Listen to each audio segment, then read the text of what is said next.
Celeste's point of view. Masayang puso ko ngayon. Ikakasal na kasi ako sa lalaking mahal ko. Ikakasal na ako sa lalaking minsan nang inayawa ng pamilya ko. Sa edad na 22, nabuntis ako. Kaya't para makaligtas sa kahihiyan, napagdesisyonan ng pamilya ko na ikasal kaming dalawa ni Christian. Sobrang saya ko nang malaman yon dahil hindi na namin kailangan pang maghiwalay. Ilang beses na rin kasi kaming tinangkang ilayo sa isa't isa eh. At ngayon, wala na silang magawa kung hindi tanggapin si Christian dahil siyang ama ng magiging anak ko. Narito na ako sa labas ng simbahan. Hinihintay na lamang ang senyales ng pagpasok ko. Malaki ang ngiti sa aking labi at ramdam ko ang excitement sa puso ko. Ready ka na ba? Tanong sa akin ng babae na siyang in charge sa kasal ko. Papasok ka na. Masaya akong tumango sa kanya at humigpit ang hawak ko sa bulaklak na nasa aking mga kamay. Oo, ready na ako. Kaya naman pagbukas ang malaking pinto ng simbahan, bumilis sa pagtibok ang puso ko. Sa unang pagkakataon ko sa red carpet, para akong nasa isang fairy tale dahil sa musika na siyang humaplo sa puso ko at pinaramdam sa akin na ito ang araw ko, ang araw namin ni Christian. Hindi ko maipaliwanag ang nararamdaman ko, lalo na ngayong maraming mga matang nakatingin ng ako'y humakbang na patungo sa altar. Nakatingin na ako ngayon sa groom na naghihintay sa akin malapit sa altar. Hindi man masyadong klarong kanyang mukha dahil medyo malabo na ang mata ko. Napangiti naman ako dahil sa pagtindig niya ron. Naghihintay sa akin. Parehas namin itong pangarap, ang maikasal at bubuo ng sariling pamilya. Titira sa isang simpleng bahay ng payapa at magmamahalan. Sa 2 taon naming relasyon ni Christian, wala siyang ginawa kung hindi mahalin at intindihin ako. Kahit nung una hindi siya tanggap ng pamilya ko, hindi siya sumuko sa akin. Ang araw na ito ay para talaga sa aming dalawa. Moment namin tong dalawa at masaya ko dahil pinagbigyan kami ng tadhana. Ngunit gano'n na lamang ang pagpawi ng aking malaking ngiti sa labi nang tuluyan na akong makalapit. Napalitan ang masayang nararamdaman ko ng pagtataka dahil ang lalaking naghihintay sa akin sa altar ay hindi si Christian. Nagkamali ba ako ng simbahan? Yun agad ang tanong ko sa aking sarili at unti-unting nakaramdam ng kaba. Lalo na nang makita ko si Papa na lumapit patungo sa akin. Pa, anong... Take his hand, Celeste. Malamig na wika ni Papa. Siyang pakakasalan mo ngayon. Namilog ang mata ko sa kanyang sinabi. Papa! Huwag matigas ang ulo ngayon, Celeste. Pagputol ni Papa sa akin. Maraming mga taong nakatingin sa atin. Huwag mong bigyan ng kahihiyan ng pamilya natin. Ipapaliwanag ko sa iyong lahat pagkatapos. Kinuha ni Papa ang kamay ko at saka ito inilapag sa palad ng lalaki na ngayon ay seryosong nakatingin sa akin. Kilala ko ang lalaking ito. Isa siyang hardinero at kaibigan ni Papa na isang binata. Siya, si Carlos Emmanuel de la Serna. Hindi siya gaanong kayaman ngunit malapit siya sa Papa ko. Bakit siyang pakakasalan ko? Bakit hindi si Christian? Nasaan si Christian? Hindi ba siya sisipot? Ano bang nangyari sa kanya? Gustuhin ko mang umatras sa kasal ngunit maraming mga taong nakatingin. At kapag aatras ako, isa itong malaking kahihiyan sa pamilya ko. Isa kasing mayor si Papa sa lungsod kaya't marami ang dumalo sa kasal. Isa na ron ang gobernadora at ilang mga congressman. Kaya't wala akong magawa kung hindi ang hayaan ng lalaki na hawakan ng kamay ko at sabay kaming humarap sa pari na may luha na tumulo sa aking mga mata. Natapos ang kasal na may naiwang kirot sa aking puso. Hindi ko kasi matanggap na hindi si Christian ang napakasalan ko. Hindi ko matanggap na ibang lalaki ang nahalikan ko sa harap ng mga tao, ng pare, at ng Diyos. Hindi ko na magawang ngumiti sa mga bisita dahil litong-lito na talaga ako. Hindi ko kasi alam kung bakit bigla itong nangyari eh. Si Christian ang kasama ko sa lahat ng plano sa kasal na ito. Kaya nang matapos ang reception, agad kong kinumpronta si Carlos. Bakit ikaw ang pinakasalan ko? Gigil na tanong ko sa kanya. Alam mo ba na sinira mong araw ko? Sinira mong lahat. Hindi pa man nakakapagsalita si Carlos nang unahan siya ni Papa. Celeste, Tawag ni Papa sa pangalan ko at lumapit sa amin. Huwag mong ginaganyan si Carlos. Magpasalamat ka pa nga sa kanya dahil hindi tayo napahiya sa mga tao dahil sa nobyo mong hindi sumipot sa kasal mo. Umawang labi ko at tiningnan si Papa. Paano mo nalaman na hindi siya sisipot sa kasal, Papa? Kasama siya sa lahat ng plano. Kasama siya sa lahat at magkakaanak na kami. Paano nga? Wala siya sa tinutuluyan niya at naroroon ang isusuot niya. Paliwanag ni Papa sa akin. I knew na ganito ang mangyayari, anak. Binalaan na kita noon pa eh. Iwan mo ang lalaking yun ngunit hindi ka nakinig sa akin. Ngayon tingnan mo nangyari. Nabuntis ka niya at iniwan bago pa man siya makatungtong sa simbahan. Takot sa responsibilidad ng lalaking yun. Hindi kanya kayang panindigan. Kung hindi naman pala siya sisipot, pwede sana hindi na lang itinuloy ang kasal. Emosyonal na saad ko. Hindi ko lubos akalain na gagawin mo ito sa akin, Papa. Ipinakasal mo ko sa hindi ko naman mahal. Hindi ko. At ano? Hahayaan kitang buhayin ng batang nasa loob ng tiyan mo nang walang tumatayong ama? Galit na tanong ni Papa sa akin. Tandaan mo na isa akong mayor sa lugar natin at hindi magandang tingnan ng mismong anak ng mayor. Hindi magandang impluwensya sa iba. Kaya't magpasalamat ka kay Carlos Emmanuel. Hindi ka tuluyang naging single mom dahil sa duwag mong nobyo. Natahimik ang buong paligid matapos sabihin niyo ni Papa. Hindi rin nagsalita si Carlos ngunit kita ang concern sa kanyang mga mata. Bumuntong hininga si Papa. Para rin naman to sa'yo, anak. Carlos is a good man. Nang itanong ko na gusto niya bang maging asawa mo dahil hindi sisipot ang lalaking yun, hindi siya nagdalawang isip. Mabutit masipag siyang tao, Celeste. Kaya tratuhin mo siya na asawa mo dahil titira na kayo sa iisang bubong. Sunod-sunod ang pagtulo ng luha sa aking mga mata. Ayoko, Papa. Hindi ko. Anong gusto mo? Hahanapin ko bang lalaking yun at ipakukulong na magtanda sa ginawa niya ngayon, anak? May halong pagbabantang tanong ni Papa sa akin. Hindi naman siguro mahirap hanapin ang duwag na lalaking yun. Kayang-kaya kong sirain ang buhay niya gaya ng pagsira niya sa buhay mo. Kaya't kung ayaw mong mangyari yun, sundin mo ang ama mo. Wala akong magawa kung hindi ang sundin ang gusto ni Papa. Kahit tinakbuhan ako ni Christian, nag-aalala pa rin ako sa kanya. Hindi ko lang matanggap kung bakit niya nagawa yon. Hindi naman kami nag-away. Malinaw sa amin ang pangyayaring ito. At akala ko, kagaya ko, gusto niya rin akong pakasalan dahil iyon ang pinapakita niya. Pero sa mismong araw ng pag-iisa namin, hindi siya sumipot. Ibig sabihin ba nun ay hindi niya ako mahal? Bumagabag sa akin yon buong gabi. Iyak ako ng iyak sa kwarto ko dahil hindi ko matanggap na iba ang pinakasalan ko. Bumagabag sa akin ang ginawa niyang pag-iwan sa akin.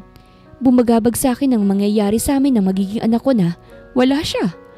Bumagabag sa akin na baka hindi ako mahal ni Christian dahil nagawa niya akong iwan. Lumipas ang 2 araw mula nang ako'y maikasal. Sinundo ako ni Carlos sa bahay ng pamilya ko. Kinuha niyang maleta ko at inilagay sa trunk ng luma niyang sasakyan. Si Mama naman ay nagsorry sa akin. At si Papa, kausap si Carlos na tango ng tango. Hindi ka lugi kay Carlos, anak. Ani Mama, nang hawakan niya ang kamay ko. Hindi man sa ngayon pero alam kong lalambot din ang puso mo sa kanya. Hindi na ako nagsalita at tinalikuran na siya. Binuksan ni Carlos ang pinto sa front seat at pumasok ako roon nang hindi siya tinitingnan. Huwag mong pababayaan ang anak ko, iho. Narinig kong wika ni Mama. Huwag kayong mag-alala, Tita Kalina. Hindi ko pababayaan si Celeste. Tito Antonio, aalis na po kami. Mag-iingat kayo. Nang bumiyahe na kami paalis, tikom lamang ang aking bibig. Sa gilid ng mata ko kita ko ang pagsulyap-sulyap ni Carlos sa akin. Ramdam ko ang pag-aalinlangan niyang makausap ako.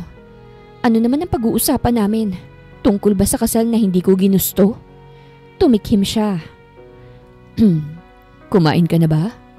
Hindi ko siya sinagot at tumingin lamang sa bintana. Hindi ko siya kayang kausapin.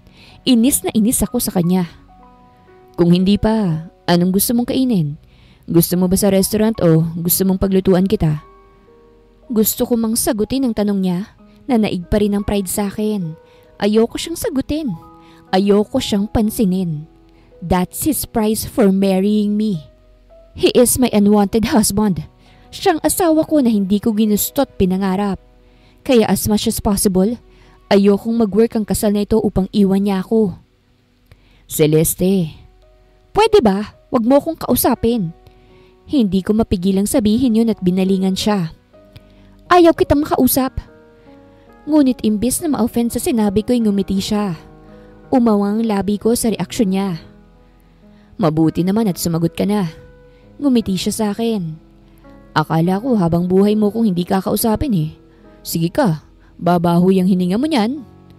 Kumulo ang dugo ko sa huling sinabi niya. Ba't magtutoothbrush ako buong araw para hindi babahong hininga ko? Kahit hindi to bubukas sa'yo, wag mo akong kausapin.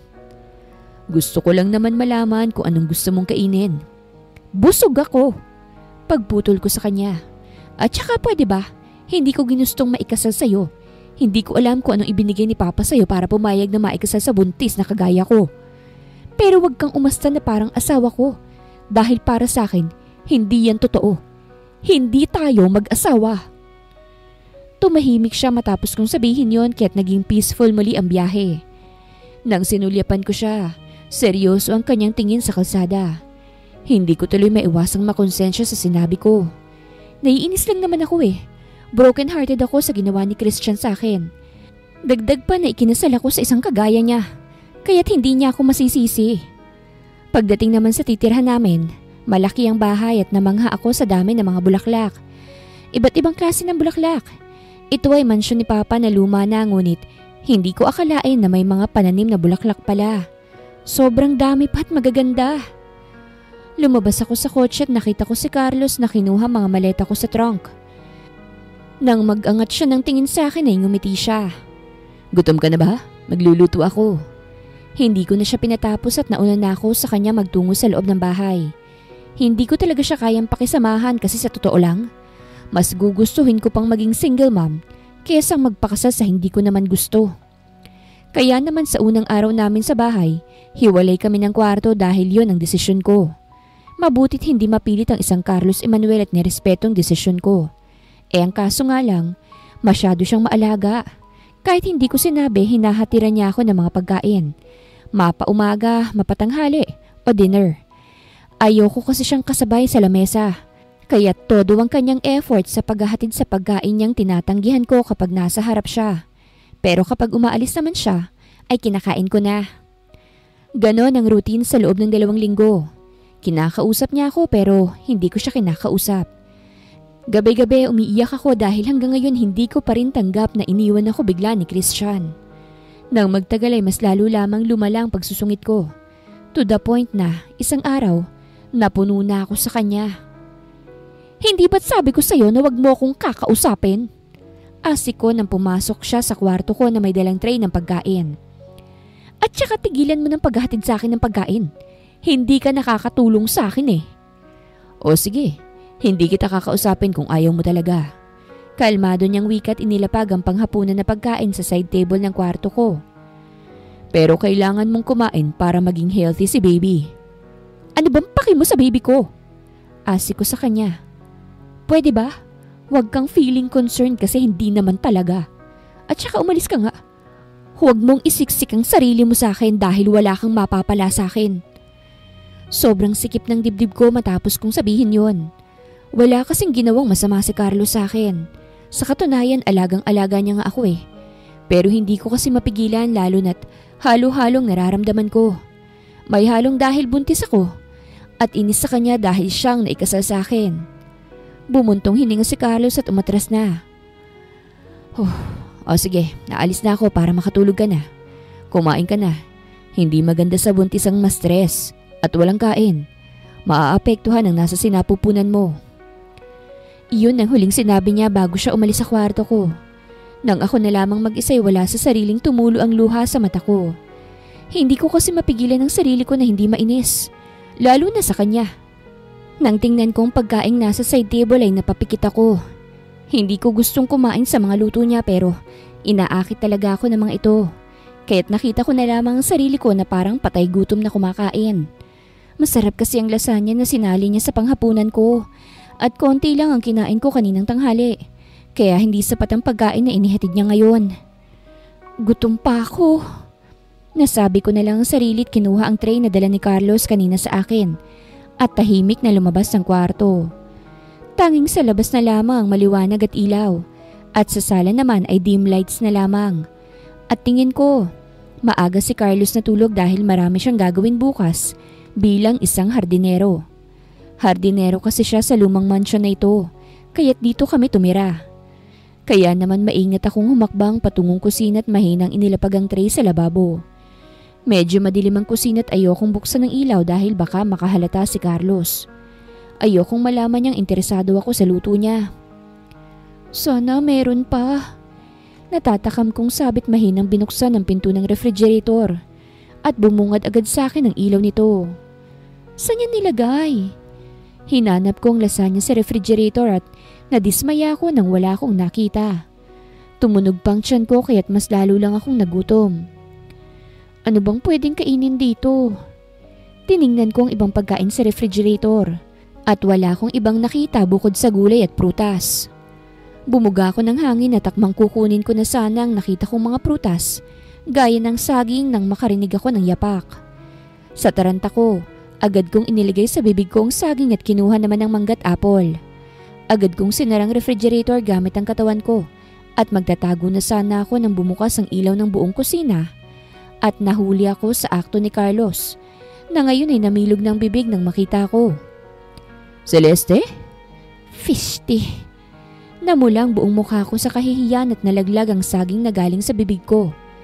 Hindi ko alam kung anong sasabihin ko pero nakakahiya talaga. Agad siyang lumapit sa akin at kinunutan ako ng noo. Nakatopless lamang siya kaya't mas lalo akong nataranta. Are you okay? Concerned na tanong niya sa akin. Bakit nandito ka? Gabi na. Nagugutom ka ba? Sasagot na sana ako sa tanong niya nang biglang nakieksena ang tiyan ko at tumunog to. Mas lalo lamang akong nahiya't hindi alam ang sasabihin. Bumuntong hininga siya at pinulot ang saging na nahulog sa sahig. Inilapag niya ito sa lamesa at tiningnan ako. Alam ko na ayaw mo akong mangialam, pero gusto kitang lutuan ngayon. Seryosong wika niya at marahang hinawakan ng kamay kong may hawak na mangga. Pwede ba yun? Napalunok ako saka nag-iwas ng tingin sa kanya na tumango. Gutom na gutom pa kasi ako at natakam ako sa lasagna na nilagay niya kanina sa hapunan ko. Ngumiti siya sa akin nang tumango ako. Marahan niya akong dinala sa lamesa at pinaghila ng upuan. Umupo ka, lulutuan kita. Wika niya sa akin at nang makaupo ako ay tinanong niya ako. Ano bang gusto mo? Napalunok ako at napatingin sa kanya. Napakabuti niya pa ring tao kahit ilang beses ko na siyang sinusungitan. Nagawa niya pa ring ngumiti kahit sa ilang linggo na naming pagsasama. Wala akong ibang ginawa kung hindi ang maging malupit sa kanya. Ang frustration ko kay Christian ay nailipat ko sa kanya. Pero kahit ganoon naging mahaba pa rin ang pasensya niya sa akin. Yung lasagna, nahihiya kong wikat na pakagat sa ibabang labi. Yun, natakam ako dun eh. Alright, maupo ka lang dyan, gagawan kita. Sinundan ko siya ng tingin at nakita kong kumuha siya ng apron at isinuot sa topless niyang katawan. Seryosong mukha niya nang simulan niyang gawin ang lasagna sa mismong harapan ko. Namangha ako dahil sa husay niya sa kanyang ginagawa, lalo na nang ilagay niya na sa oven ang natapos na. Hihintayin pa natin yan, ani Carlos matapos ilagay yun sa oven. Gagawan kita ng shake para hindi ka magutom. Akin na yung hawak mong mangga. Napatingin ako sa hawak kong mangga't wala sa sariling inilahad to sa kanya. Kinuha niyang blender at gumawa siya ng mango shake sa mismong harapan ko. Bakit ang bait mo sa akin kahit sinusungitan na kita? Medyo nauutal kong tanong sa kanya. Tinitiis mo lang ba yon dahil may kasunduan kayo ni Papa? Napatingin si Carlos sa akin. Bakit? Kailangan ko rin bang maging malupit sa'yo dahil malupit ka sa akin? Ha? Naiintindihan kita. Anyat nang matapos ang shake ay iniligay niya sa baso. Alam ko kung gaano kang nasasaktan na hindi ka sinipot ng nobyo mo at naikasal pa sa akin na hindi mo naman masyadong kilala. Kahit ako naman ayoko rin namang magpakasal sa taong hindi ko gusto kagaya mo. Inilapag niya sa harapan ko ang mango shake At saka naghila ng upuan sa tapat ko at umupo. Kalmado niya lang yung sinabi sa akin kaya't mas lalo akong nakuryoso. Kalmado kasi siyang tao. Bakit mo ko pinakasalan? Naitanong ko na lang. Hindi ko alam kung anong inoffer sa'yo ni Papa pero hindi mo dapat sinasayang ang panahon mo sa akin. Buntis ako at paniguradong hindi matutuwa ang pamilya mo kapag nalaman nilang ikinasal ka sa babaeng nabuntis ng ibang lalaki. Wala akong tinanggap sa papa mo. Seryosong wika niya. Kung iyan ang inaalala mo. Ha? Papanong? I volunteered. Nang malaman ko na tinakbuhan ka ng nobya mo gabi bago mangyari ang kasal, tinawagan ako ng papa mo. Sinabi niya sa akin na ibibigay niya ang lumang mansyon at lupain para iligtas ka sa kahihiyan. Ngunit hindi ako pumayag na magbigay siya. Kaya I volunteered as your substitute groom. Bumilis ang tibok ng puso ko sa nalaman. Bakit mo naman gagawin yun? Tumayo siya saka nagtungo sa oven. Yun ay dahil gusto kong babaeng pakakasalan ko. Umawang ang labi ko sa sinabi niya at napasinghap. Hindi ako nakapagsalita sa gulat. Kaya't nang makita niyang reaksyon ko ay natawa siya. Paano naman kasi mangyayari yun? Bakit mo naman ako nagustuhan? Nauutal kong tanong sa kanya na nagpatigil sa kanyang ginagawa. Buntis na ako at hindi ikaw ang ama. Bakit? Hindi ka ba pwedeng gustuhin? Pagputol niya sa akin. Wala naman akong pakialam kahit may 5 ka pang anak. Kung gusto kita, gusto kita. Pero wag kang ma-pressure. Hindi naman kita pipiliting gustuhin akong pabalik. Ang gusto ko lang, wag mo na akong ipagtabuyan. Hindi naman kita sasaktan eh. Gusto lang kitang alagaan at maging asawa na siyang hindi nagawa ng dati mong nobyo. Hindi ko maipaliwanag ang nararamdaman ko lalo na ngayon. Napaka-straightforward niya kasing tao. At kahit ilang linggo pa kaming nagsama, iyon na agad ang ipinakita at pinaramdam niya sa akin. Sa gabing yon, nakausap ko ng maayos si Carlos nang hindi ko sinusungitan at sinisigawan. Napag-alaman ko na siyang nangangalaga sa lumang mansyon na ito at sa mga bulaklak sa labas. Gaya ng sabi ko, isa siyang hardinero. At sa pag-uusap na yon, doon ako nakaramdam ng gaan sa aking kalooban sa unang pagkakataon mula nang ako'y ikinasal sa kanya. Napakakalmado niya kasing tao at magaling sa pagluluto kaya't nabawasan ang pagkainis ko sa kanya. 1 buwan ang lumipas mula nang ikinasal ako. Lumaki na rin ang umbok ng aking tiyan. Hindi ako naghihirap sa pagbubuntis dahil malaking tulong si Carlos sa akin, lalo na sa mga cravings na sa gitna ng gabi nangyayari. Sa tulong niya rin, ay medyo nakalimutan ko ng sama ng loob na nararamdaman ko sa nangyari at nakaramdam ng kaginhawahan kasama siya. Nandito ako ngayon sa terasa ng aking kwarto. Tinitingnan ang mga nagagandahang bulaklak sa paligid. Iba't ibang klase ng bulaklak at ang ganda pa ng pagkaka-landscape. Parang nasa ibang bansa ako. Sa gitna ng pag-sightseeing ko, nakita ko si Carlos kausap ang isang matanda. May gloves siya na suot at may hawak na pang-garden na kagamitan. At nang makita niya ako, lumiwanag ang kanyang mukha saka kumaway siya sa akin. Magandang umaga, anya habang kumakaway. Maayos bang tulog mo? Bigla akong nataranta. Hindi ko kasi alam kung anong isasagot ko sa kanya. Oo, ayos lang. Tumikhim ako't bahagyang nag-iwas ng tingin. Sino siya, iho? Nobya mo ba? Narinig kong tanong ng matanda sa kanya. Ramdam ko rin ang tingin ni Carlos sa akin kahit hindi na ako makatingin sa kanya. Asawa ko po, Manong Pedring. Abay, may asawa ka na pala? Sayang naman. Ipakikilala pa naman sana kita sa dalaga ko. Napatingin ako sa kanila nang marinig ko yon. Kusang kumunot ang noo ko sa narinig.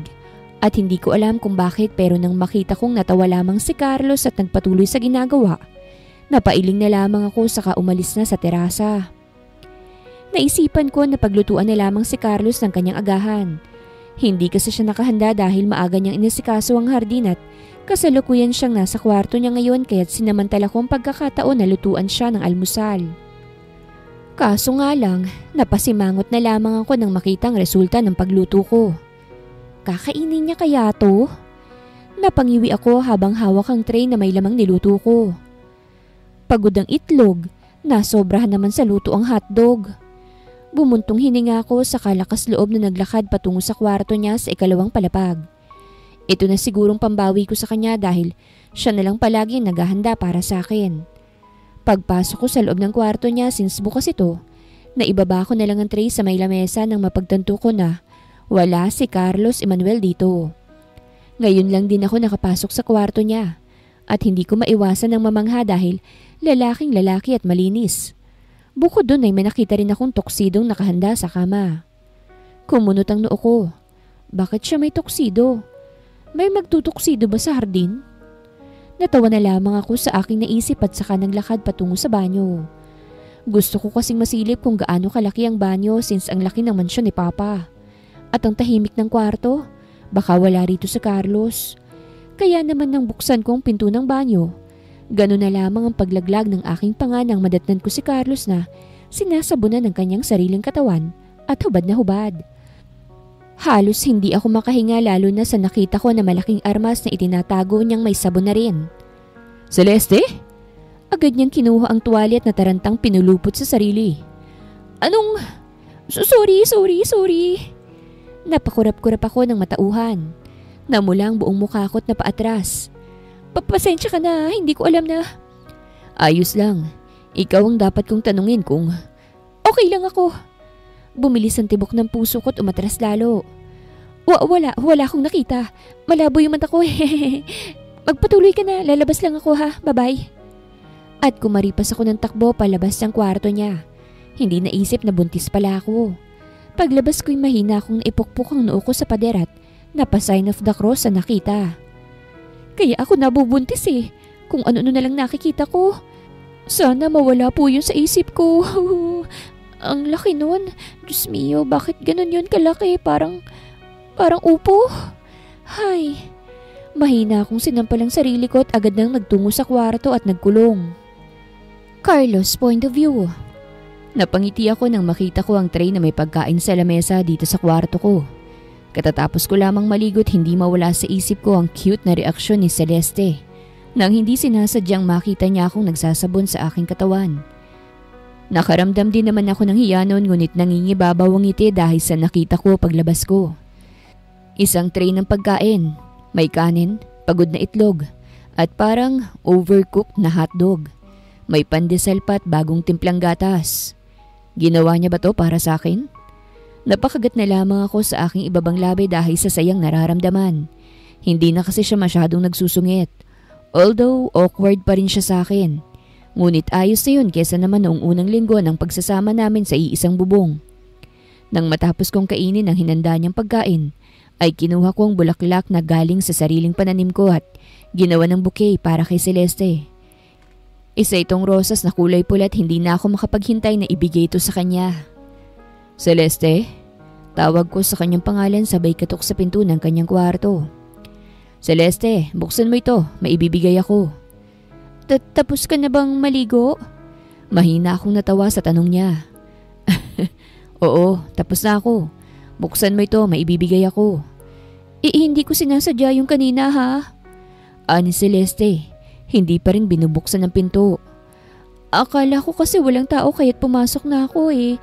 Hindi ko naman sinasadyang makitang junior mo. Junior ko? Oo, yung junior mo. Pasensya ka na ha, hindi ko talaga sinasadya. Napakagat na lamang ako sa ibabang labi ko upang pigilan ang sariling matawa. Huwag kang mag-alala, hindi naman galit ang junior ko. Sabi ko, kaya buksan mo na ito. Ilang segundo matapos kong sabihin yun, mahinang bumukas ang pinto at sumilip ang magandang mukha ni Celeste na parang nahihiya pa. Nang makita niya ang hawak ko, namilog ang mata niya at gulat na napatingin sa akin. Para sa'yo, inilahad ko sa kanya ang bulaklak. Bigay ko. Lumaki ang bukas ng pinto at hindi makapaniwalang napatingin siya sa akin. Para sa akin? Oo, para sa'yo. Ani ko. Bakit mo naman ako bibigyan?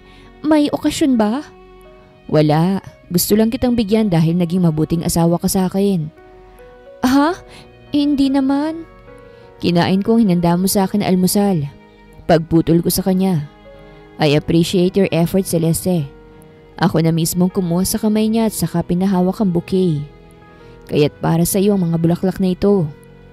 Sinubukan kong gawing mapayapa't masaya ang pagsasama namin ni Celeste. Kahit alam ko na hindi pa siya makamove on sa pag-iwan sa kanya ng dating nobyo niya. Nag-effort pa rin ako upang mailipat sa akin ang atensyon niya. Matagal ko nang gusto si Celeste at nang malaman ko mula kay Tito na umalis ang groom, nasa isip ko na agad ang pumalit. Wala pang alam ang mga magulang ko tungkol sa biglaan kong pagpapakasal. Tanging mga kaibigan ko lang na bahagyang tutol sa desisyon ko dahil buntis na si Celeste at hindi ako ang ama. Wala namang kaso sa akin yon, lalo na't mahal ko ang babae. Wala namang kaming relasyon ni Celeste bago kami nagpakasal. Ako lang itong pumilit na pumasok sa buhay niya kahit alam ko na magiging miserable siya. Ngunit nagawa naman ng paraan at unti-unti na rin siyang lumalambot sa akin. Lumipas pang ilang buwan at naging mas maalaga ako sa asawa ko. Sinamahan ko rin siya sa check-ups niya at iba pa na gusto niyang gawin. Mas pinili kong magtrabaho sa lupain nila upang mamonitor ko siya. Kada umaga, may bulaklak ako na ibinibigay sa kanya. Yun ang palaging sinasalubong ko sa kanya upang iparamdam sa kanyang nararamdaman ko. Kahit alam ko na hindi madaling masuklian ang pagmamahal ko. Hindi pa rin ako sumuko dahil alam kong mapapalitan ko rin ang lalaking yun sa puso niya. Celeste, aalis ako ngayon. May aasikasuhin lang ako. May ipapadala ka ba sa akin? Kasalukuyang naglalagay ng bulaklak na galing sa hardin ng aking asawa sa flower vase dito sa sala. Tinuturuan ko kasi siya kung paano mag-arrange at ngayon, ginanahan na siya sa ginagawa niya. Saan ka pupunta? Nagulat ako sa tanong niya. Hindi niya kasi sinagot ang tanong ko. Sa bayan, may aasikasuhin lang saglit. Babalik agad ako. Baka may gusto kang ipabili. Wala akong gustong ipabili. Bumalik ka lang ng buo. Namangha ako sa sagot niya. Para kasing naninibaguhan ako. Kaya't nang hindi ko mapigilan ay lumapit ako sa kanya at hinalikan siya sa pisngi. Namilog ang mata niya sa ginawa ko at gulat nang napatingin sa akin. Carlos! Ngumiti ako sa kanya. Babalik ako ng buo. Pangako ko yan. Celeste's point of view. Nang umalis si Carlos ay napahawak na lamang ako sa aking pisngi. Hanggang ngayon ay ramdam ko pa rin ang paglapat ng kanyang labi doon at naramdaman ko rin ang pag-init ng pisngi ko. Hindi ko akalain na masasanay na ako kay Carlos lalo na't lumipas ng ilang buwan mula nang maikasal kami. Ngunit ito ang unang pagkakataon na hinalikan niya ako sa pisngi. Masasabi ko na ibang-iba siya kay Christian.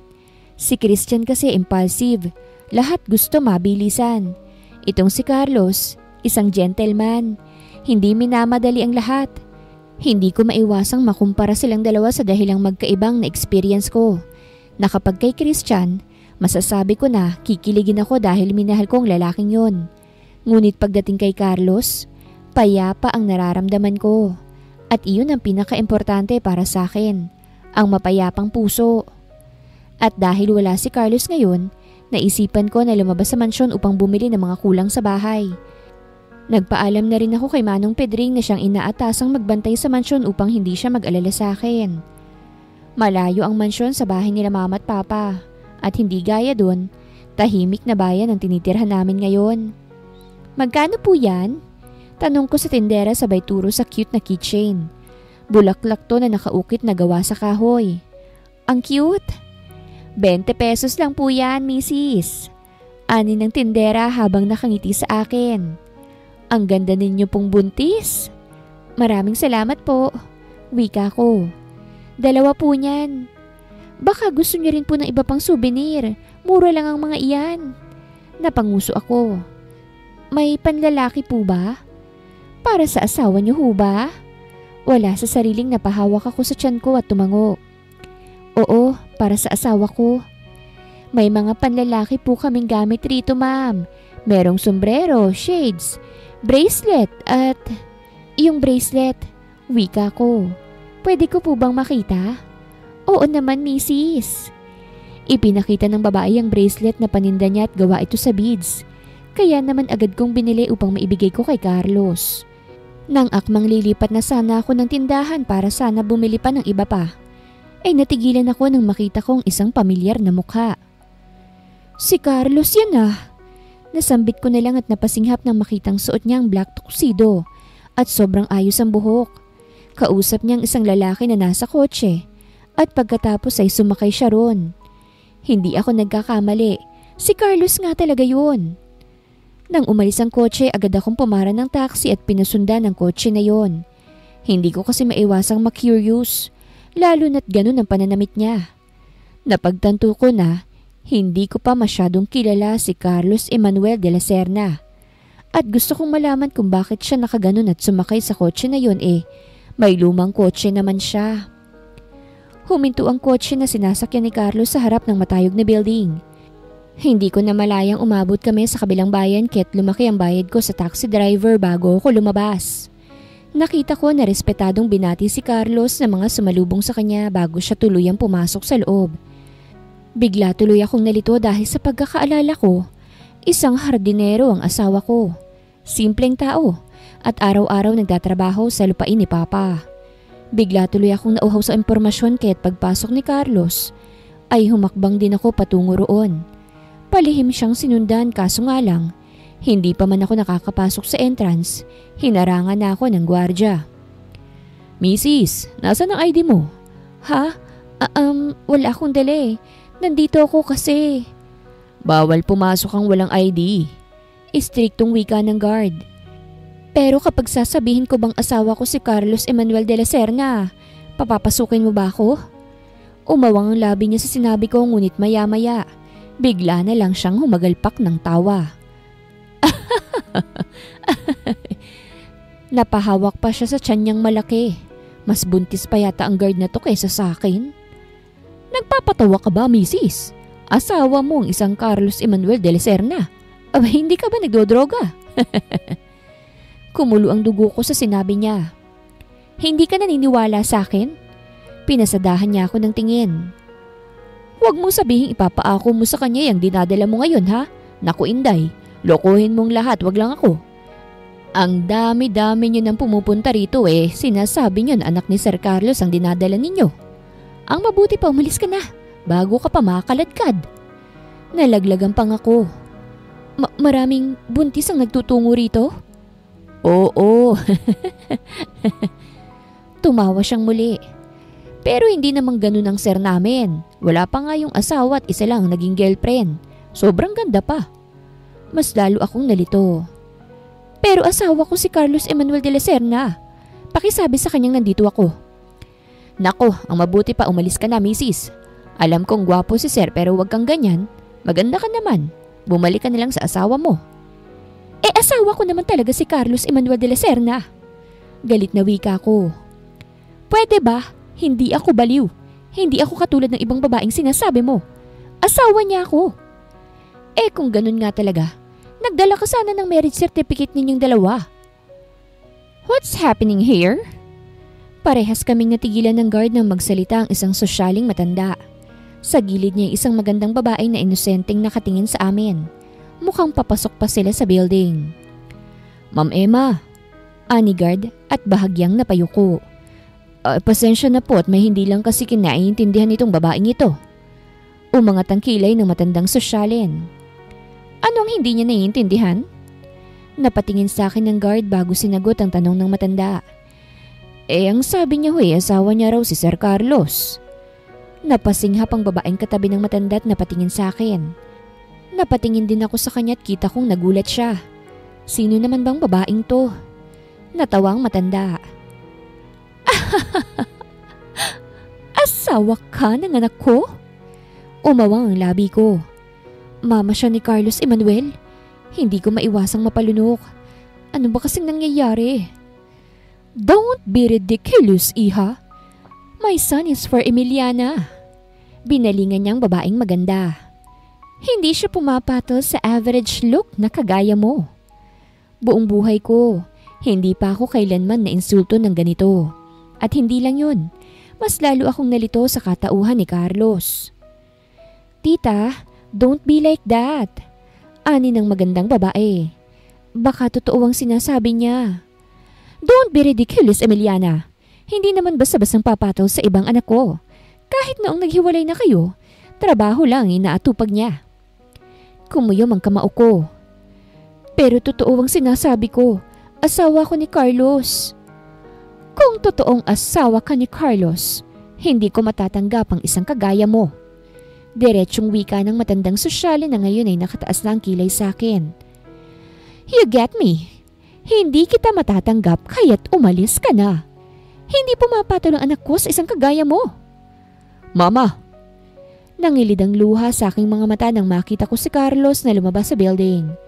Nang makita niya ako ay namilog ang kanyang mga mata. Oh, my dear son. Tapos ka na ba sa bakasyon mo? Kami rin eh. And I brought Emiliana for you. Ani ng matanda. Pasensya ka na. May isang babae kasi ritong inaangkin ka ng buong buo. At ang sabi niya asawa mo raw siya. But that's ridiculous, anak. Sobrang common na talaga mga babaeng kagaya niya because last time, a girl na buntis rin na ipinaako sa iyo ang anak niya pero crush ka lang talaga. Hindi rin pala maganda kapag nasobrahan sa gwapo, anak. Maraming nababaliw. But don't worry. Aalis ng babaeng to rito. She's my wife, Mama. Nagsingha pa ng lahat ang nakarinig nang sabihin niyo ni Carlos at lumapit sa akin. Nakita ko ang pag-aalala sa kanyang mukha lalo na nang tumulo ang luha sa aking mga mata. Hinapit niya ako palapit sa kanya at nang hindi mapigilan, sumubsob ako sa dibdib niya upang maitago ang luha sa aking mga mata. What? Narinig kong react ng matanda. Anak, what are you talking about? Asawa mo yan? Nagpakasal ka without me knowing? Sir, boses ng gwardya. Bakit hindi mo siya pinapasok agad? Tanong ni Carlos sa gwardya. She's my wife. Pasensya na po sir, ang akala ko po kasi. This is not true, anak. I cannot accept this. You must accept it, Mama. Ilang buwan na kaming kasal at mahal ko ang pinakasalan ko. Humigpit ang hapit ni Carlos matapos niyang sabihin yon sa kanyang mama. Sobrang bilis din ng tibok ng puso ko dahil sa pangyayari. Nalaman ko na lamang na hindi pala talaga isang hardinero ang aking asawa, kung hindi isang businessman sa kabilang bayan. Magkaibigan sila ni Papa at habi ang pag-aalaga sa mga bulaklak dahil doon siya nakitira sa lumang mansyon nang siya'y magbakasyon. Ang babaeng nagngangalang Emiliana ay ang ex ni Carlos. At hiwalay na sila ilang taon nang nakalipas. At dahil magkaibigan sila ng mama ni Carlos, nagawa niya pa rin makaharap si Carlos. Hindi ako nagsalita nang dinala niya ako sa opisina. Matapos ang kanyang mahabang paliwanag sa akin tungkol sa kanyang sarili, ay wala akong masabi. Hindi pala siya basta-basta at ganun din ang pamilya niya. Lalo na ang mama na tutol sa akin. Paano na lang kaya kapag nalaman niya na hindi si Carlos ang ama ng nasa sinapupunan ko? Baka mas lalo lamang akong ayawan nito. Celeste. Umupo si Carlos sa tabi ko at hinawakan ang mukha ko. I'm sorry. Hindi ko sinabi sa'yo. Ayos lang. Pagputol ko sa kanya. Kasalanan ko rin eh. Sinundan kita. Nakita kasi kita sa bayan kaya't nakuryoso ako sa lakad mo. Hindi ko naman alam na bigatin ka pala. Napakagat ako sa ibabang labi ko. Hindi pa nga ako kilala ng mama mo eh. Ayaw na agad niya sa akin. It doesn't matter. Umiling siya. I love you. At iyon ang mahalaga, Celeste. I did not marry you for her to like you. I married you because I love you. Mahal mo talaga ako? Tanong ko sa kanya kasabay ng pagkirot ng puso ko. Hindi ikaw ang ama na nasa sinapupunan ko. Wala kang obligasyon dito eh. Carlos, at baka... Gaya ng sabi ko, wala akong pakialam kahit ilan pang anak na meron ka. Nakuha mo ang puso ko kaya tanggap ko kung anong meron ka. Nawala ang bigat ng aking nararamdaman nang marinig ko yon. At upang ipakitang nararamdaman ko, kinuha kong binili kong bracelet at kinuha ang kaliwang kamay niya. Magandang araw mga viewers! Ang kwentong ito ay hatid ng Love Series TV. Salamat sa pakikinig. Carlos, tiningnan ko siya. Sa ilang buwan nating magkasama at magkakilala, ramdam ko ang pagpapahalaga mo sa akin. Masasabi ko na dahil sa'yo, nakalimutan ko ang ginawa ni Christian sa akin. Kaya itong bracelet na ibibigay ko, hindi man mamahalin ngunit simbolo ito na tinatanggap ko ng pag-ibig mo. At gusto ko ring sabihin sa iyo na mahal din kita. At nang inilagay ko ang bracelet sa kaliwang palapusuhan niya ay hinalikan ko ang kanyang kamay. at saka siya tiningnan. Mahal kita, Carlos. At pumikit ako nang halikan niya ako sa labi. Pinakilala ako ni Carlos sa mga nagtatrabaho sa kumpanya. Lahat sila'y nagulat sa revelasyon ngunit kalaunan ay binati kami pareho ni Carlos. Hindi ko pa rin maiwasang mamangha sa plot twist na nangyari sa buhay ko. Na ang pinakasalan ko na akala ko ay isang hardinero ay isa palang businessman. Isang bilyonaryo na maraming business across the Philippines. Simula nun ay dinala ko ni Carlos sa totoong bahay niya at doon kami na malagi ng isang linggo. Marami kaming ginawa para lang iparamdam ang pagmamahalan namin sa isa't isa. Nagtungo kami sa mall at nanood ng movie sa sine. Magkahawak kamay na pumasyal at higit sa lahat, nakasama sa isang hapagkainan ng kanyang pamilya. Pero ngayong nalaman ko ng totoo tungkol sa kanya, ay siya namang pagsubok ang dumating sa amin. Ngayong minahal ko na rin siya saka namang kaming balak sirain ng pamilya niya. Ilang linggo matapos ang revelasyon, pasikretong nakipagkita si Tita Emma, ang mama ni Carlos sa isang exclusive restaurant. Pumayag ako kahit alam ko kung anong pakay niya, upang malaman niya na rin ang side ko. Ngunit tingin ko, hindi iyon magiging madali.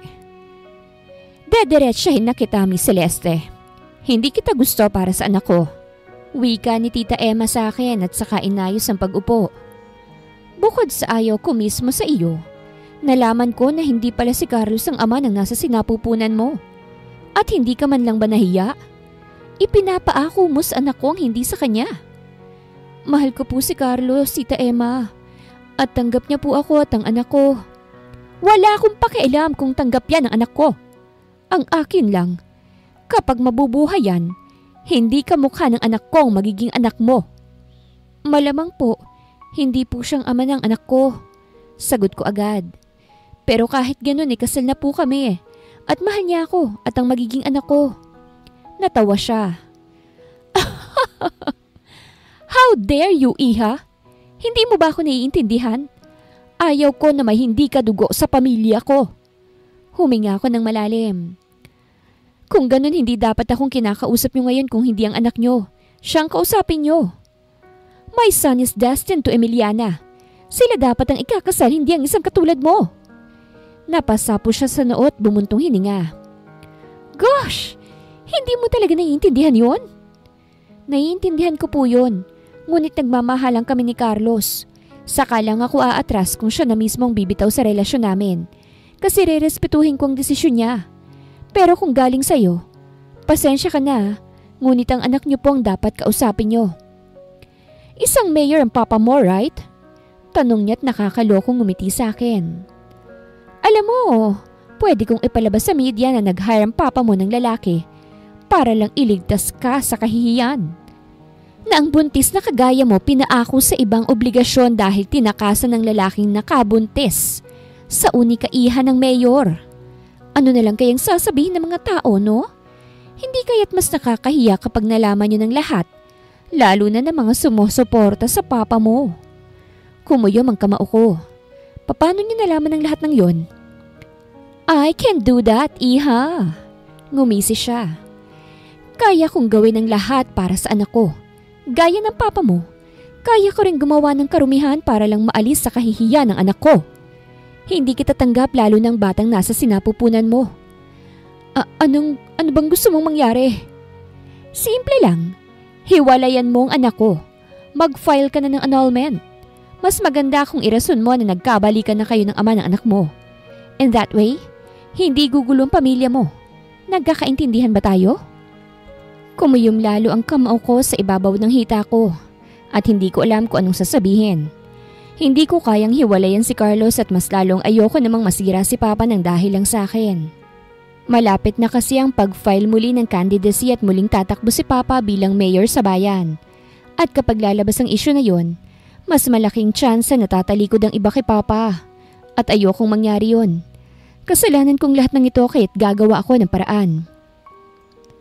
Bilisan mo, ha? Ngumisi siya lalo. Dahil kapag akong nainip, isang pindot ko lang masisira lahat ng pinaghirapan ng pamilya mo, Miss Celeste. Kaya't pag-isipan mo ng mabuti ang mga sinabi ko. Matamlay akong lumabas sa restaurant. Lahat kasi ng sinabi ni Tita Emma, pumasok sa utak ko at hindi na mawala. Napakahirap naman itong sitwasyon ko. Bigla tuloy ako nagsisi sa araw na yon, na sana hindi ko nalang sinundan si Carlos kasi kung ganito lang din naman ang kahahantungan. Nanatili na lang sana ako sa lumang mansyon kasamang hardinero kong asawa na araw-araw ay may pabulaklak sa akin. Hindi alam ni Carlos na umalis ako kaya't kailangan ko na umuwi sa bahay bago pa niya ako maunahan.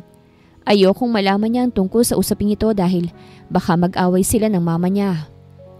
Ngunit bago pa man ako makahakbang para sana tumawid sa kabilang kalsada, bigla na lamang humina ang aking tuhod at umikot ang aking mundo. Napasapo tuloy ako sa aking noot na paatras. Nagsimula na rin akong naghabol ng aking hininga. Idagdag pa ang init ng panahon at hindi ako nakadala ng payong dahil sa pagmamadali. "Misis, hindi ka ba tatawid?" Ilang beses kong kinurap ang aking mata. At nang may humawak sa balikat ko, ay doon ako tuluyang nanghinat nagdilim ang aking paningin. "Miss, ayos ka lang ba?" Yun ang huli kong narinig bago ako nawala ng malay. Nagising ako sa isang hindi pamilyar na kwarto. Ang tanging nakita ko ay ang electric fan na umaandar at isang baso ng tubig sa side table na hindi pa nakukuhanan. Bumangon ako paupo sa kama at agad na patingin sa tiyan ko. Bigla akong nag-alala dahil baka kung ano nang mangyari sa baby ko ngayong nawalan ako ng malay. "Gising ka na pala." Napaangat ako ng tingin sa nagsalita at natigilan ako nang makita ko kung sino ito. Parang bumalik sa akin ang lahat ng sakit ngayong nakita ko siyang muli.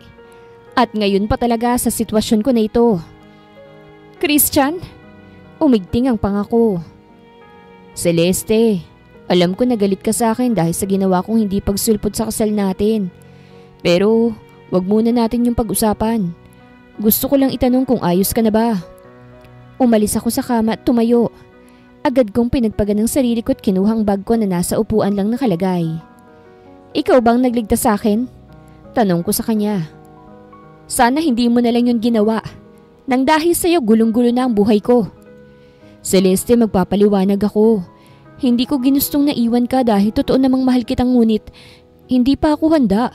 Lalo na't wala akong maayos na trabaho. Hindi ko na kailangan ng paliwanag mo dahil sa pag-alis mo pa lang, alam ko na wala ka talagang balak pakasalan ako. At salamat sa iyo ha, nakilala kong lalaking mahal ko ngayon." "Celeste, aalis na ako at wag na wag kang magpapakitang muli sa akin." "Celeste, sandali." Paglabas ko sa kwarto ay napahinto ako sa paglalakad nang makita ko si Tita Emma sa sala, na ngayon ay malaki na ang ngiti. Hindi ko maiwasan ng kabahan lalo na nang tumayo siya at lumapit sa akin. Anong ginagawa mo rito?" Napatingin ako kay Christian na ngayon ay guilty na nakatingin sa akin. "Anong ibig sabihin nito, Christian?" "Pasensya na Celeste ha. Nangangailangan ako ng pera ngayon kaya..." "Hayaan mong ako ang magpaliwanag, iho." Ani Tita Emma at saka tiningnan ako. Gaya ng sabi ko, ayoko nang matagalan at napagtanto ko yun ngayon. Tingnan mo ito. Bumilis ang tibok ng puso ko nang ipinakita niya sa akin ang litrato ko na payapang nakahiga sa kama habang nakayakap kay Christian. Sa kwarto na hinigaan ko kanina yon. Magandang tingnan, ano? Mukha kayong nagmamahalan. Isesend ko ito sa anak ko nang siya na mismong humiwalay sa'yo. Mahal ka naman ng dati mong nobyo eh. Hindi ka nga lang mapanindigan dahil wala siyang trabaho ngayon. Pero ngayon may pera na siya. Kaya't mapapanagutan ka na niya. Huwag mong isend yan. Hindi naman totoo yan eh. Sinet up mo ko. Ano bang klaseng ina ka para pagbawalang sumayang anak mo ha? Masaya si Carlos sa akin. Inililigtas ko lang sa kahihiyan ng anak ko. At gusto ko na si Emiliana ang magiging asawa niya at hindi ikaw. Kaya't hindi mo ako mapipigilan. Isesend ko to sa kanya. Pinakita niya mismo sa akin kung paano niya isesend sa anak niya ang litrato. At doon bumuhos ang luha sa aking mga mata. Alam mo, ayaw na ayaw ni Carlos sa mga babaeng cheater. Kaya't sigurado ako na... Napahinto sa pagsasalita si Tita Emma nang tumunog ang phone niya. Tiningnan niya lang ito at in-off. Magsasalita na sana siya nang sa aking phone naman ang tumunog. Kaya wala sa sariling sinagot ko ito sa harap mismo ni Tita Emma. Hello? Hello ma'am, ikaw po ba si Mrs. Celeste de la Serna? Bigla akong kinabahan. Yes po, Ako nga po. Bakit po? Kailangan niyo pong pumunta rito, ma'am. Nasangkot po sa isang aksidente si Mr. Carlos Emmanuel de la Serna. Ano? Bumilis ang tibok ng puso ko. Saang ospital si Carlos? Namilog ang mata ni Tita Emma nang marinig ang pangalan ng anak niya. Dito po, sa Lumasaw Hospital, ma'am. O sige po, thank you. Sabay kaming umalis ni Tita Emma sa lugar at sabay na nagtungo sa ospital. Hindi ko na nga naisip ang alitan naming dalawa dahil mas mahalaga si Carlos at kung anong nangyari sa kanya. At ang naabutan namin sa may waiting area, si Emiliana na may galo sa braso, umiiyak. Emiliana! Anong nangyari? Napasinghap si Emiliana at agad tumayo mula sa pagkakaupo. Agad niyang niyakap si Tita Emma at napahagulgol. Tita! Emiliana, ano bang... This is all your fault! Asik ng babae at kumala sa pagkakayakap kay Tita Emiliana. Lumapit siya sa akin at malakas akong sinampal sa pisngi. Hindi ko akalaing may pagkamalandi ka pala. Pinili ka na nga ni Carlos kesa sa akin tapos yun na lamang ang makikita niya. Na may katabi kang ibang lalaki. Namilog ang mata ko. Anong ibig mo sabihin? May sinend si tita kay Carlos habang papauwi na kami. Nang makita ni Carlos ang picture mo na may katabing iba, nawalan siya sa focus at nabangga kami sa malaking punong kahoy. This is all your fault! Napatingin ako kay Tita Emma na hindi nakapagsalita. Hindi totoo yun. Sinetap lang ako ni... I don't care about your explanation, bitch. Ang mabuti pa bumalik ka sa lalaki mo. Hindi ka kailangan ni Carlos dito. Desperada kong tiningnan si Tita Emma. Tita Emma, ipaliwanag mo yun. Ikaw ang may gawa nun eh. Sinetap mo ko. Hindi totoo yun. Nang hawakan ko siya sa braso ay nagalit siya at malakas akong itinulak. Kaya't napahiga ako sa sahig. Nagsinghapan ang lahat ng nakakita lalo na si Tita Emma na nagulat din sa kanyang ginawa. Sumakit ang katawan ko sa nangyari ngunit ang mas ikinagulat ko ay ang dugong tumulo sa hita ko. Namilog ang mata ko at napatingin sa tiyan ko. Ang baby ko! Tumulo ang luha sa aking mga mata. Ang baby ko! Tulong! Tulungan niyo ako! Tiningnan lamang ako nila Tita Emma at Emiliana. Ang tanging tumulong sa akin ay ang nurse na nadaanan ng pangyayari. Tulalang-tulala ako habang nakahiga sa kama.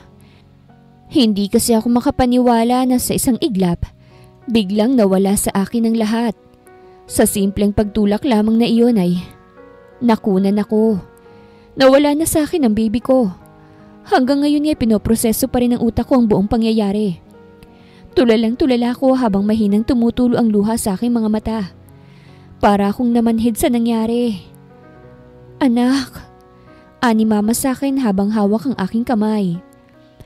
Magpakatatag ka. Huwag kang sumuko anak ha.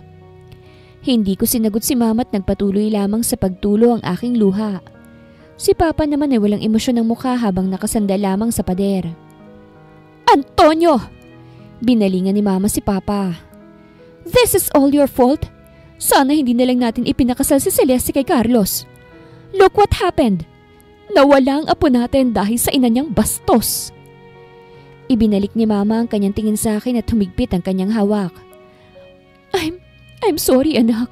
Hindi ka namin nabantayan. Kung nandun lang sana kami, hindi namin nahayaan na ganunin ka ng pamilya niya. Pero mas kailangan mo ring magpakatatag ngayon. Carlos is in coma. Carlina, salita ni Papa. Huwag na nating pag-usapan ng lalaking yon. Let our daughter heal first bago pagdesisyonan ang nangyari. Mag-file tayo ng kaso laban sa... Antonio, it would be best kung anak natin ang magdidesisyon. Kaya rin to nangyari dahil tayo ang nagdidesisyon para sa kanya eh. Please Antonio, nawala ng bata at ayoko nang pati ang anak natin ay mawala sa atin. Ilang araw akong namalagi sa ospital. Sa pamamalagi ko ron ay wala akong ibang iniisip kung hindi ang anak ko na 4 na buwan lamang naging stay sa tiyan ko. Minsan naiiyak na lamang ako bigla at minsan nai-imagine ko ang paglabas ng anak ko mula sa tiyan ko. Hindi man ako napanindigan ng totoong ama ng anak ko. Naalagaan naman kami ng maayos ang asawa ko. At napakasakit lang na nawala siya sa kamay pa ng ina ng lalaking mahal ko at Nag-ingat sa amin ng husto sa loob ng 4 na buwan na yon. Baby ko. Hinaplos kong tiyan ko't napahagulgol na lamang ng husto. Nalaman ko na nakomatose si Carlos sa mismong araw na nawala sa akin ang baby ko. 2 linggo nang nakalipas at hindi pa rin siya gumigising. Kaya't doble ang sakit na nararamdaman ko dahil pati si Carlos ay nag-aagaw buhay. Hindi na ako pinigilan ng kanyang ina nang makapasok sa kwarto niya. Pati si Emiliana ay hinayaan lang ako. Lumapit ako kay Carlos na payapang nakapikit ang mga mata, habang may mga sugat sa mukha at pati na rin sa braso. Sobrang sikip ng dibdib ko dahil natatakot ako na baka pati siya iwan ako. Baka iiwan din ako ni Carlos kung hindi siya magising muli. Carlos, gumising ka please. Ani ko't mahinang naiyak. Kailangan kita eh. Hindi ko na kaya. Sunod-sunod na tumulo ang luha sa aking mga mata. Carlos, gumising ka na dyan ha. Hihintayin ko ang pagising mo. Hindi ko kakayaning pati ikaw mawala sa akin. Nang balingan kong kanyang ina, nakayuko lamang ito. Hindi makatingin sa akin. Gusto kong ibuntun sa kanyang sakit na nararamdaman ko pero wala rin namang saysay dahil hindi na maibabalik ang anak ko. Kaya't malamig ko lang siyang tiningnan bago ko lumabas sa kwarto ng aking asawa. Maraming suggestions ang aking ama tungkol sa mangyayari sa relasyon namin ni Carlos. Sabi pa ni Papa, mas maganda kung maghiwalay na lamang kami upang malayo na ako sa pamilya. Kung hindi ko raw balak ipakulong ang ina ni Carlos. Isa na yun sa pinag-iisipan ko ngayon. Titigil lang kasi ang lahat ng ito kapag tuluyan ang naputol ang koneksyon namin ni Carlos. Dahil kung ipagpapatuloy pa namin ang relasyon namin, hindi kami kailanman papayapa. Hindi kami kailanman sasaya. At higit sa lahat, baka may ibang buhay na naman ang madadamay. Kaya 1 buwan ang nakalipas mula nang maaksidente si Carlos ay nagising na ito. Marami ang nagdiwang sa pagising niya mula sa comatose, lalo na ang pamilya niya. Gumaan na rin ang pakiramdam ko dahil sa nangyari ngunit kaibigat din sa dibdib kasi hawak ko na ngayon ang dokumento na magpapawalang bisa sa kasal namin. Ang annulment paper. Oo, ito ang desisyon ko. Hindi dahil hindi ko na siya mahal. Mahal na mahal ko si Carlos at ang tanging magagawa ko sa kanya ay ang palayain siya upang maging mapayapa na ang bawat isa.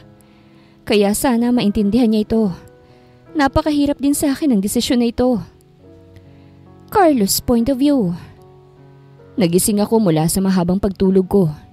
Hindi ko pa masyadong maigalaw ang aking katawan ngunit nagpapasalamat ako dahil binigyan pa muli ako ng Diyos ng pangalawang pagkakataon na mabuhay sa mundong ito. Unang hinanap ng mata ko ay ang asawa ko. Ngunit nadismaya ako nang hindi ko siya makita. Ramdam ko ang pag-aalala ng lahat sa akin lalo na si Mama na nataranta sa pagising ko. Nasaan si Celeste? Totoo bang nakita ko sa litrato na yon? Si Mamang nag-send nun eh. Saan galing yun? Gusto kong itanong agad yon dahil iyon naman talagang dahilan kung kaya kami nabangga ni Emiliana sa punong kahoy. At ako ang napuruhan. Nakisakay lang kasi si Emiliana sa akin dahil naabutan ko siyang naghihintay ng bus. At dahil same event sana ang pupuntahan namin kaya ako siya pinasakay. Ngunit sa gitna ng pagdadrive ko noon, biglang nag-pop up ang message ni Mama. At yung litrato na yun ang nakita ko. Kaya't nawala ako sa focus at nabangga sa malaking punong kahoy. Lumipas ang ilang araw matapos akong magising. Hinihintay ko na bumisita sa akin si Celeste. Ngunit wala akong nakita sa kwarto ko kung hindi si Mama at Emiliana. Kaya hindi ko maiwasan ang magtanong. Nasaan ang asawa ko? Tanong ko. Bakit hindi siya nagpapakita sa akin? Totoo bang sinend mo sa akin, Mama? Saan galing yun? Natigilan si Mama sa sunod-sunod kong tanong at napatingin siya kay Emiliana. Nalito ko sa reaksyon niya at bahagyang kinabahan. Lalo na nang nangilid ang luha sa mata ni Mama. Anak! I'm sorry, anak. Nagkasala ako. Nagkasala ang mama mo. Kumunot ang noo ko. Anong ibig mong sabihin? Hindi naman talaga totoong nasa picture na yun eh. Nagawa ko lang yun dahil gusto kong maghiwalay na kayo ni Celeste. Sinet up ko siya matapos naming magkita. At iyon, Binayaran ko ang dating nobyo niya na nangangailangan ng pera. What? At saka anak, si Celeste. Nakunan. Nawala na ang anak niya. Nanlambot ako sa narinig. What? And it's all my fault, anak. I'm so sorry. Umiyak na si Mama. Hindi ko sinasadya, anak. Sa sobrang galit ko, naitulak ko siya eh. Hindi ko sinasadya, anak.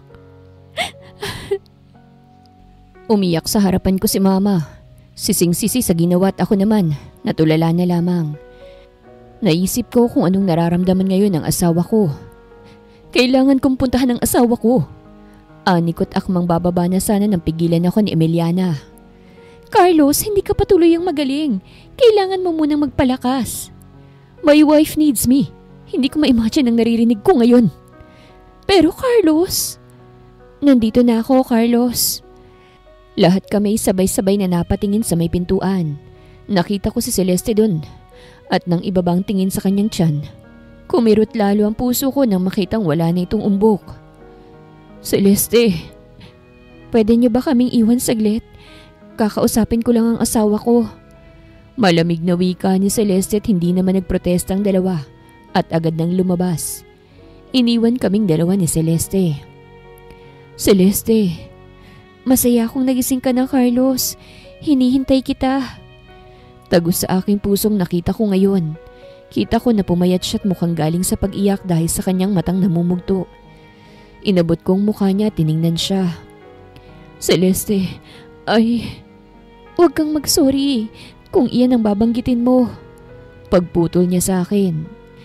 Nangyari na eh. Hindi na maibabalik pa yun. Celeste, nandito ako para magpasalamat dahil sa loob ng 4 na buwan, inalagaan mo kami at minahal mo kami ng anak mo. Siguro kung nabuhay lang siya, baka naging mabuting ama ka sa kanya. Nai-imagine ko na nga yun eh, mula nang tinanggap kita sa buhay ko, Carlos. Pinalis ko ang luha sa kanyang mga mata. Mahirap sa akin ang nangyari, Carlos. Grabe yung takot at lungkot ko sa nangyari. Idagdag pa yung sayo. Natakot ako na baka hindi ka na magising muli. Ayoko nang dahil sa akin mawawala ang buhay mo. Nang ganun-ganun lang. Gusto ko lang linawin na hindi ganun ang nangyari. Alam ko, huwag ka nang magpaliwanag, ha? Gising na ako at hindi na kita pababayaan, Celeste. Sorry kung wala ako sa tabi mo nang mangyari yun. Kung sanang naroroon lang ako eh. Gusto ko ng payapang buhay, Carlos. Ani Celeste sa akin. At hanggat magkasama tayo, tingin ko hindi pa yun mangyayari. Lalo na't sa nangyari sa atin, kaya't naibaba ko ang tingin ko sa hawak niyang envelope. Bigla kong kinabahan lalo na nang buksan niya yun at saka ibinigay sa akin. Nag-file ako ng annulment. Maghihiwalay na tayo, Carlos. Para sa ikakapayapa ng lahat. Para akong nahulugan ng malaking bato sa katawan ko. Binigyan niya kasi ako ng annulment papers. Parang tinusok ng karayom ang puso ko dahil sa hapde. Hindi mo na ba ako mahal? Tanong ko sa kanya. Mahal kita, Carlos. Ano bang dapat kong gawin para hindi mo ako hiwalayan, ha? Anong gusto mo? Kung gusto mong sampalin ako, suntukin ako, gawin mo. Ilabas mo ang galit mo. Ano bang dapat kong gawin? Gusto mo bang ipakulong ko si Mama para sa'yo? Gusto ko lang ng payapang buhay, Carlos. Yung walang taong nadadamay. Ayokong maalala ang mga taong naging dahilan kung bakit nawala yung anak ko, Carlos. Pasensya na pero sana respetuhin mo ang desisyon at pumayag ka sa hiwalayan nating dalawa. Tiningnan ko ang annulment papers at nang tingnan si Celeste, pinunit ko yun sa harapan niya. Carlos! Gusto mo ng mapayapang buhay? Gusto mong maghiganti sa nangyari sa anak natin? Gusto mong kalimutan ang nangyari? O sige gawin mo yun pero Celeste. Hinawakan ko ang kamay niya. Huwag mo kong hiwalayan. Hindi ko kaya. Ikaw lang ang kaligayahan ko. Mahal kita, Celeste. Isama mo naman ako kung balak man ang magpakalayo Hinawakan ko ng mahigpit ang kamay niya at parehas na kaming umiyak. Carlos, gusto kong umalis. Sobrang sakit, Carlos. Sobrang sakit. Napahagulgol na si Celeste sa harapan ko kaya't mahina ko siyang hinila patungo sa akin at saka niyakap ko siya ng mahigpit. Hindi na ituloy ni Celeste ang balak niyang pakikipaghiwalay sa akin.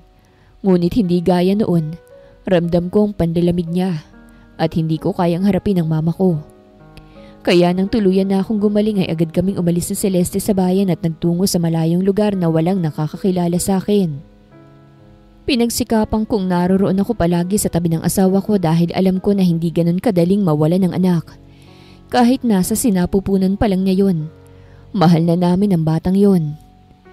Ilang buwan yatang naging range ng pagluluksa ng asawa ko at lahat ng yun ay sinamahan ko siya. Doon lang siya tuluyang nakamove on nang siya'y nabuntis muli. At sa pagkakataong to, ako nang ama ng batang nasa sinapupunan niya. Buntis ako, Carlos! Buntis ako! Ani Celeste at niyakap ako. Masaya ako, Carlos. Masayang-masaya ako. Magiging ate o kuya na ang baby ko sa langit. Nasa payapang probinsya kami ni Celeste nakatira nang ibinalita niya yun sa akin. Masayang-masaya ako dahil binigyang muli ako ng Panginoon na bumawi para sa magiging anak namin. At sa pangalawang pagkakataon, ikinasal kaming muli ni Celeste. Ngunit hindi gaya ng dati. Hindi na ako isang substitute groom. Ako na ang opisyal na groom niya. Iyak nang iyak si Celeste nang sinabi ko ang aking vows sa kanya. Tagos hanggang puso ko ang ginawang vows para sa kanya. At para marinig rin ng mga bisita kung gaano kong kamahal at espesyal sa akin ng babaeng nasa harapan ko. At bago tuluyang natapos ang seremonya, sinabi kong 3 katagana yon sa mahal ko.